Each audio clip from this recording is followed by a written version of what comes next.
We are really here to take care of clients. We want to make them feel good. We want to make them look good, and we want to make it about them. The reason why bundles are so successful or putting together special packages is because it makes it easy for your clients to understand just exactly what it is that you're offering. After giving to everyone else, it's time to do something for you. This is tried and true. This is literally silly because it is leaving money on the table. I hate to say it, but the boring work is what generates money. Hey there, successful hairstylist. So good to chat with you today. I am your host, Ambrosia Carey. Welcome back to the Successful Stylist Academy podcast. We're going to be talking about maximizing your post-holiday bookings. And this actually is inspired by those of you who are in the membership right now. And yes, we will be reopening that membership very soon, just after the new year. And a lot of what I like to do is release some of the stuff that wasn't working for last year and front load the beginning of the year with just some tangible, actionable tips and steps into what's going to motivate me for the rest of the year. So I feel like just talking about effective ways to maximize your post-holiday bookings and keeping your chair full will also help you with being able to step into other things that you really want to do, right? Because really what this is about is having a sustainable business. So when we're going from re-engaging clients with creating promotions to encouraging pre-bookings for the new year, these are also actionable tips that will help you maintain momentum and grow your profits, which is also a really important thing. So that way we can also step into different modalities of our business too. Whether you're a stylist looking to start 2025 strong or you're a salon owner ready to boost your team's success, this episode is packed with ideas to keep your clients coming back. Let's get into this, starting right now with tip number 1. Create a new year offer. And this is something that you want to actually start preparing now. So as you're in December and you're actually getting ready to step into January, this is something that you can really celebrate that new year with designing a new year refresh. That can be a package. So an example would be a haircut, gloss, and a conditioning treatment all kind of pulled in together. And you're going to promote that with phrases like start your year with your best hair yet. So the reason why bundles are so successful or putting together special packages is because number one, it makes it easy for your clients to understand just exactly what it is that you're offering. Sometimes the workaround doesn't have to do with what you can offer people. It's what you can do that clients see themselves wanting that you can provide. And that is what gets missed a lot of times because there's not enough information for the clients to make a decision, or there's information overload and then clients don't know what to do. So when you put together a bundle or a package, it makes it so clean and easy to understand. And when you're celebrating it by talking about your new year and having that new hair, it gets a client excited that has maybe been thinking about it. So this triggers them to actually want to do something about it. What I also like about this is that it is done in a specific time block and you're actually making more per minute than you are doing it a la carte or you're doing them separated out.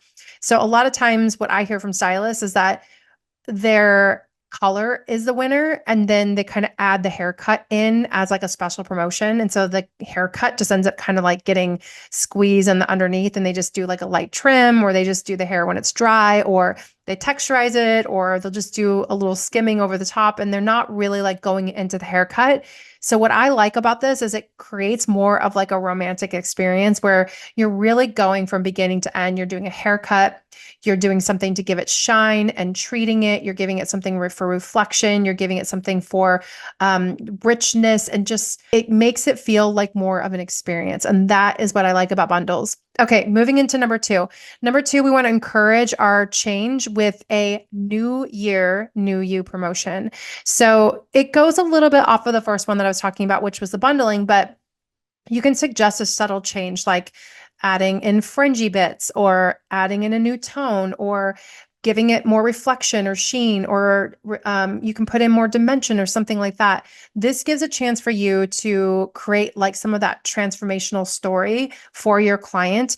And it also gives them something to just feel like they get a little bit of change without making a huge commitment. This is also really nice because it's considered like a microservice. So when you talk about new year, new you, it doesn't necessarily have to be like a giant transformation. A lot of times, like even the subtlest of changes are typically what our average client is looking for. And that's really what we want to do to re-engage those clients and get them coming back in and being excited about something new. Stepping into number 3, this is something that you can do throughout the year. It doesn't have to necessarily happen in January, but I really like doing this during times that I have some downtime and I'm in the salon. So anytime that you have a last minute cancellation or you have a reworking or a client decides that she only wants to get like one service instead of two, anytime you have any downtime, this would go on your list of things to do in the salon. And that would be to send a personalized email or text. This is tried and true. This is literally so silly because it is leaving money on the table. And I think sometimes stylists can overthink it or they feel like it's kind of boring. I hate to say it, but the boring work is what generates money. And when you generate money, then you get to do the things that are not boring for you instead of trying to fill it with ways of things that are exciting for you and making money.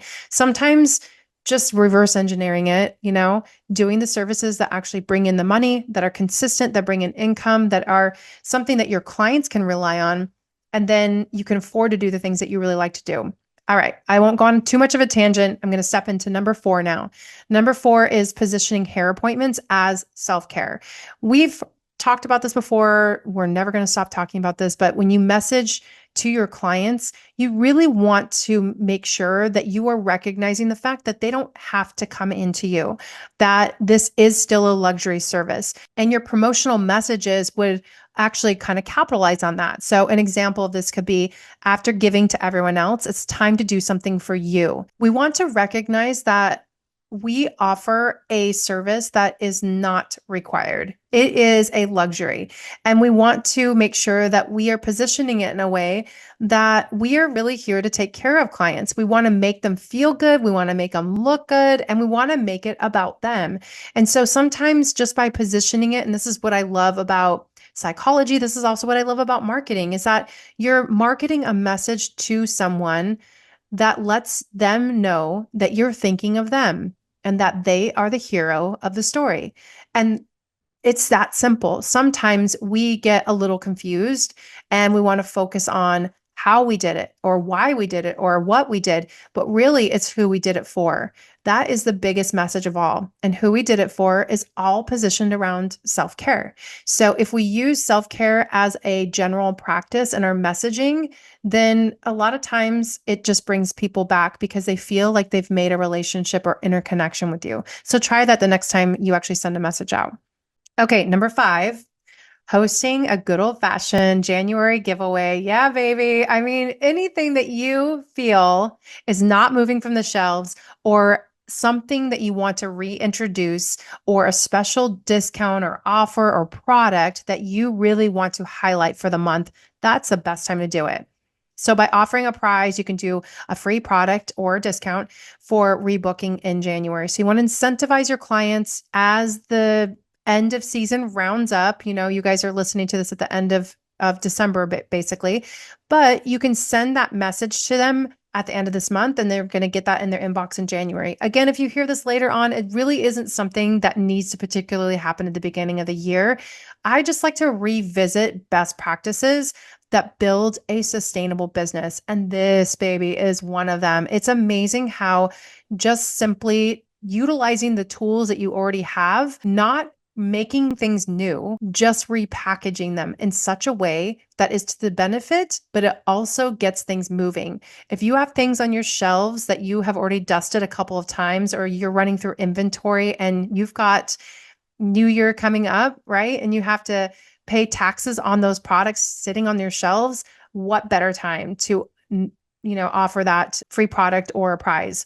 So an example of this, I like to give examples, is rebook your January appointment and enter to win a free treatment. So obviously in this one, it's super easy because all they're prompted to do is rebook that appointment. They're automatically entered. So this removes barrier to entry because it is simply so easy that a client will simply want to rebook just based off of that alone. If they aren't incentivized to do so. I mean, ideally, we want to get our clients incentivized to do it, but sometimes offering little things like this to the client that doesn't like to pre-plan or pre-book, this is a really good time to try doing that. And my suggestion to you is whenever you're doing something like this, this type of a giveaway, I would make it over the duration of 2 months. And the reason why I say 2 months is because that's like the average time that a client comes back in to see you is 8 weeks. So then it gives everyone a chance to actually filter in and build up that momentum to do that giveaway. So I'd make it worthwhile for sure. Maybe pick a couple of winners, but have fun with it and just try this as an incentive program for your clients if they're not used to pre-booking. Number 6 is a really fun way to integrate your social media with your best practices within your business. And that is to share hair resolutions on social media. So an example of this could be like get regular trims or try a bold color, ask followers what their hair resolution for 2025 is. So it's a way to engage with clients and see what it is that they like. And then you can always build content off of that too. But I feel like hair resolutions are a really nice thing to celebrate that new year with your clients. And it's a really also cute way of new clients finding you too. And it gives you a chance to insert your personality into your social media without having to overthink anything. So it's just a nice way to jumpstart. And you can kind of spin off a couple ideas. Like if you just take this simply and put it into ChatGPT and ask it to come up with 10 ideas on how you can create content based off of this hair resolution in January, then it will give you some really great ideas. So try that out and see if that helps you too. And then we're going to go right into social proof, which is number 7. So social proof, that is going into the archives, right? You can go to all of your testimonials of your befores and after photos. You can showcase your work. You could take all the content that you've gotten like on your camera roll. It can be even older content. And then put a caption with it, repurpose it, really try to get clever with some of the things that you already have. If you have testimonials, by the way, that are on your website, or if you have them on your, Google My Business, or if it's on Yelp or something, you can take those directly and you can put them over the top of a simple video or even a picture. You can make it into a carousel. You can do 20 photos on carousels today. So there's a lot of options with that. Okay, I'm going to wrap this up with a pretty little bow just for you, number 8. And it's probably going to be the most cringe advice you've ever heard because, yes, it's the most boring, but this is the most important thing of all. And I think that there's been a little bit of like lost in the sauce information that we've been seeing on social media. And I want to make sure that we understand that encouraging your clients to pre-book is the number one way of getting sustainability in your books, to getting clients to come back and to see you. So you want to offer your schedule to your clients and you want to let them know that you're booking your appointments for the new year. And you want to make sure that you're doing it in a way that you're inviting them to come back. One of my favorite parts about the new year is that you are setting part of those resolutions and goals and new habits and reintroducing old habits that maybe have just fallen by the wayside. And so this is a really good time for you to say to your clients, like, okay, I'm trying to get back on track with pre-booking appointments because it got really hectic for a moment and I want to make sure I honor the time that I need with you.